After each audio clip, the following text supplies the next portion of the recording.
গল্পের নাম ৬ বছর পরে দেখা।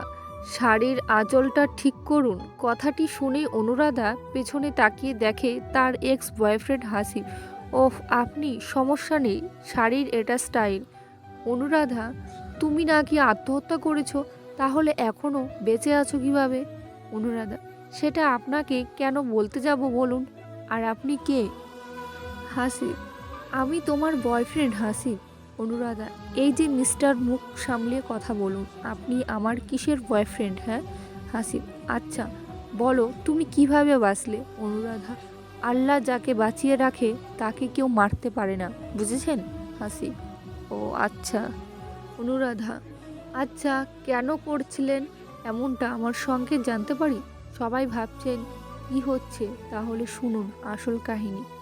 আজ থেকে ৬ বছর আগে অনুরাধা ও হাসিবের মাঝে মধুর একটি ভালোবাসার সম্পর্ক ছিল।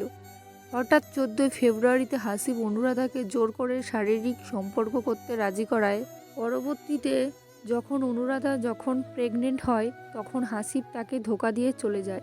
এরপরে অনুরাধা অনেক কষ্টে এই কাহিনী তার বাসায় খুলে বলে।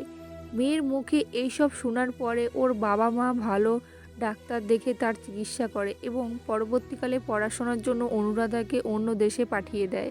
আজ ৬ বছর পরে হঠাৎ করেই হাসিবের সঙ্গে দেখা হয়ে যায়।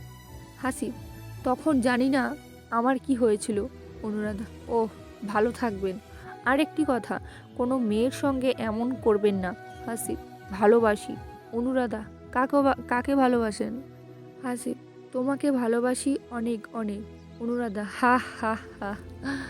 আপনার কথা শুনে কি বলবো ভেবে পাচ্ছি না, সত্যি। হাসিব, কেন?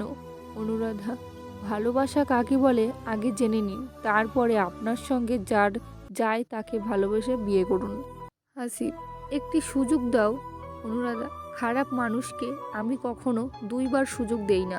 চলে যান আমার চোখের সামনে থেকে। অনুরাধার এমন কথা শুনে হাসিব নিশ্চুপ হয়ে চলে যায়। আর সেটা দেখে অনুরাধা হাঁ করে হাসতে থাকে। পরিস্থিতি যেমনই খারাপ হোক না কেন, পরিবারের মানুষকে সব খুলে বলুন, ইনশাআল্লাহ সমাধান বের করে হবে। ভুল করেও কখনো আত্মহত্যার মতো খারাপ কাজ করবেন না। যদি পারেন নিজেকে এমনভাবে প্রতিষ্ঠিত করবেন, পরবর্তীতে ছেড়ে যাওয়ার লোকেরা সেটা দেখে যেন বলতে বাধ্য হয় তোমাকে ছেড়ে ভুল করেছি। তো গল্পটা কেমন লাগলো প্লিজ কমেন্টে জানাবেন।